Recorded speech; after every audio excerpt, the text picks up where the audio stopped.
There's something I've been thinking about lately.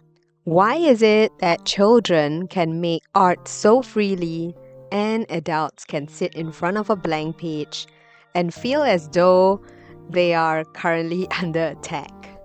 Now, suddenly, that paper is something that feels so loaded with a whole list of expectations. And when we were children, creativity just feels like a playground. You pick things up, you make things, you mix colors that probably shouldn't be mixed, and nobody is really asking whether it's your best work or if it's portfolio worthy. And somewhere along the line, for many of us, art stops feeling like play and it starts feeling performative. It becomes something that we evaluate, something we measure, and maybe even quietly ask ourselves if we are good enough yet. I remembered painting and creating as a child, where often I took my doodles in my textbooks, and my parents would often tell me that this is not the best way of using my time and expanding my creativity by doodling and drawing on people's faces on the textbooks. And yet, during that time, I had so many core memories around just being free enough to be myself and express using just lines, colors. And I have noticed how the more I know about watercolor, there is a season in our experience that shifts and changes the way we view play. We suddenly feel like the more experience we have, the more we want to be taken seriously. And play becomes something that we have at the back of our minds. In fact, it just becomes something that we no longer prioritize. Just because it feels like with more experience means we need to be more productive. We need to also have it all together. And in order for us to be taken seriously, most of the art pieces that we create need to be compositionally excellent or to have some kind of detail or focal point that kind of allows you to call it a masterpiece. Now, I often feel like because our paintings have come into a season where it feels more tied to outcome, content, and pressure, this is one of the reasons why our playfulness start to disappear, especially in an adult art practice. Specifically, if you think about how we are viewing art pieces on social media, where everything looks like it can be completed in under a span of 10 seconds, it definitely creates a brand new narrative installed in our minds where we feel as though we need to finish our art quickly, or it needs to be done perfectly within that seating, or that if it's not perfect, it doesn't count because there is no validation for it. And this is where we feel less creative and more self-conscious. We start to watch ourselves create. And when we are watching ourselves, we begin to measure everything. And this really changes everything because truly, play needs presence. But when you're self-conscious and when you're pulled into your own observation, instead of being in the process and the moment of art making, you end up becoming the manager. You're no longer painting the flower. In fact, what you end up doing is that you're supervising the flower. You're monitoring it, you're micromanaging its petals, like as though you are the manager that has a specific deadline for how this flower should be formed. And then this is also where the art and the painting can feel that energy. And that is why sometimes when we paint as adults, even though we care deeply about improving, it can start feeling heavy. Even when we love painting, even when we want to relax, and even when the whole reason why we came to a page was to breathe, this is where the heaviness can really come in. It's like telling ourselves, hey, just have fun.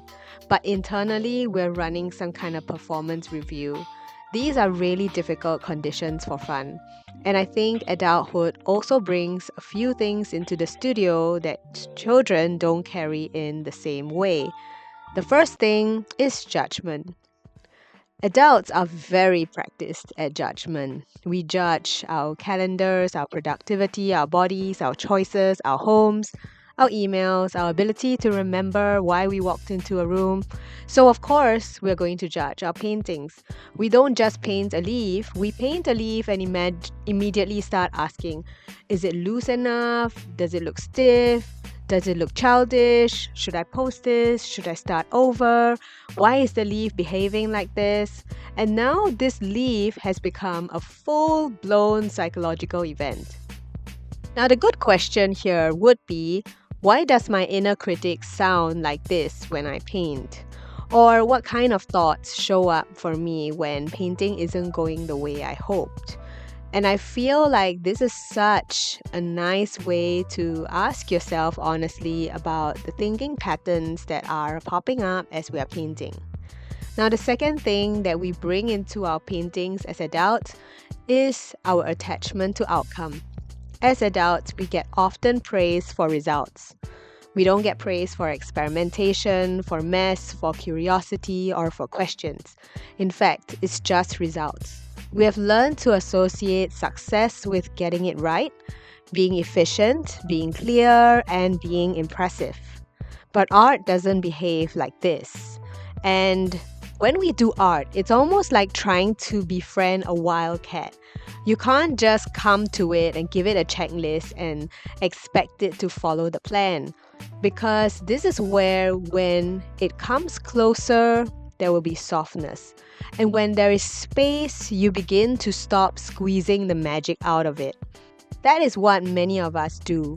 We tend to sit down and without realizing it, we bring in the energy of thinking that this piece needs to be good, it needs to be worth the paper, it needs to justify the supplies.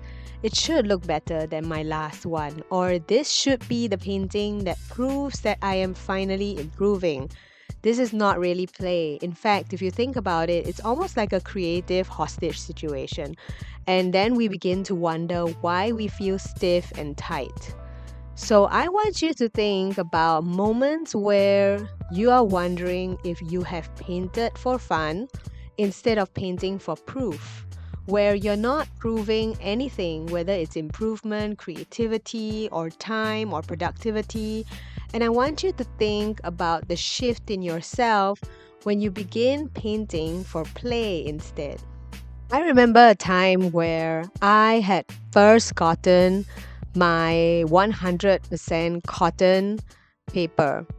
And knowing how expensive it was, I definitely felt like I needed to be worth the paper. I needed to have sufficient experience.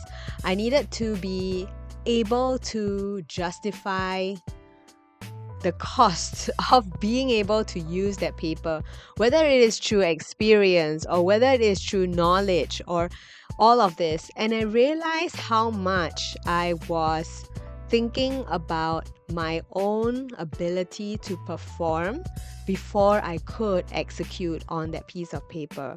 But in the end of the day, many of us say, well, we can just say it's just paper.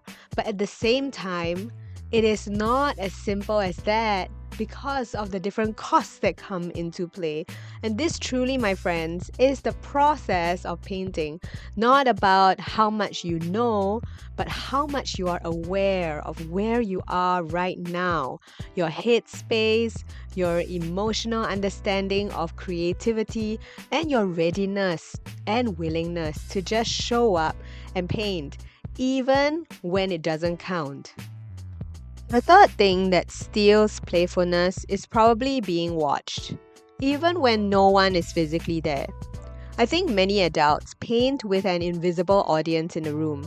Maybe it's social media living at the back of our minds, or maybe it's other artists that we admire, or maybe it's a version of you that wants to be good.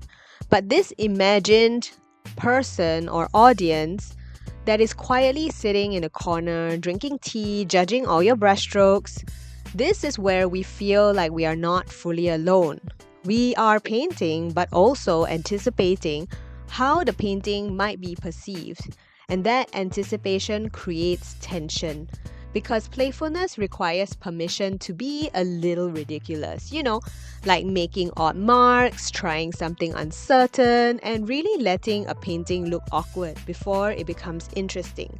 So if you've ever felt watched and you start choosing what is safe over what is alive, especially in loose florals, this is probably where we are beginning to watch ourselves, because loose florals is not something that is easy to embrace and can feel deeply uncomfortable for the adult brain. Loose florals often ask you to participate without over-controlling. It asks you to guide, but at the same time not suffocate and give space. It also requires you to respond without reacting and over-explaining. Loose florals also loves the idea of suggestion instead of spelling out every single thing.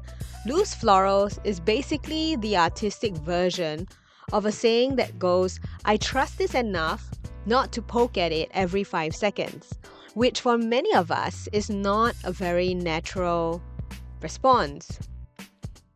Our natural stress response is often let's poke it, fix it, adjust it, overwork it, and question it, and maybe even question our identity. And this is why loose work feels so hard. It's not technical, but really it's relational. It reveals how we deal with uncertainty, how quickly we panic during the ugly stage, and how much we trust the process. This is also where we are thinking about how comfortable we are with letting something that feels unresolved in that moment. I remembered first taking a watercolor class where we were painting botanicals. And at that time when we were painting botanicals, what I felt was how the painting had so much structure. We were always painting behind pencil lines that were already prepared. And one of the things that crossed my mind was that while this felt very meditative and fun because it was structured, I also felt like it was just coloring in a coloring book. This was my perspective, and at that time, it made me feel like there was not enough excitement to help me to feel a sense of expression where I could go outside the lines. I want you to think, as you are working through your next loose floral painting, what it actually exposes in you. How does it feel when things go a little out of control? How does it feel where there is wastage or there is parts of the painting that didn't work the way you wanted to? What does it reveal? Because for adults, generally speaking, who are not always trained to enjoy unresolved things, we like closure, certainty, labels, and we like knowing that we are doing well. And creativity is not exactly a straight hallway with clear signage. It's more like walking through a beautiful forest with misty, foggy mountains and a paintbrush. Sometimes it's beautiful, and sometimes it can be a bumpy walk. And sometimes you think you might have walked into a breakthrough, and other times you might have fallen into the mud. And so what do we do with this? And really, I don't think the answer is to force playfulness, because the moment that you say, "Today I will be playful, spontaneous, and free," your nervous system will also say, "Wonderful, I'm going to be tense." So I think we need to find a gentler answer for that and create conditions where play has a better chance of returning. So instead of asking art to always prove something, we let our paintings be practice, exploration, and be ugly on purpose. Some of it nothing more than a conversation between us and a brush. And we remember that creativity is not necessarily about producing something beautiful, but also how we relate to ourselves. Every time we create, making room for curiosity and asking yourself things like, what happened if I use more water here? or if my petal leans further here, or what happens if I stop earlier? What if I paint like this and you're not graded by the universe? And I want you to use this as a way to keep coming back to curiosity. Sometimes curiosity could be painting smaller, or using scraps, or even painting without filming. And all of this is really about giving yourself permission to make bad art again. Because often what adults call losing creativity is not really a lack of creativity. It's just creativity that's buried under caution, where we are so self-aware, with so much pressure, and holding all of these beliefs that every page needs to feel like evidence of progress, or proof, or some kind of reward, that as a result, it becomes so hard to always come back to that safety net again. I want us to create in a place where you can keep coming back to yourself based on your own eye and what you see, with your own sense of surprise. I think that's really what playfulness is. Not about carelessness or childishness or just throwing around paint, but really being willing to meet the page without needing to control every outcome, where we are letting art be a place where you can wonder again. You can try, you can miss, you can notice, and maybe even laugh a little when the flower looks confused and keep going anyway. So if painting has felt heavy lately, whether you feel stiff, hesitant, over careful, maybe the question is not about how do I become more creative, but asking the question, what have I brought into my art practice that makes play feel unsafe? And when you start answering that honestly, you don't just become a better painter, you become a freer one. Because freedom begins just with one brush, one page, and one imperfect flower. And that decision to let that be enough.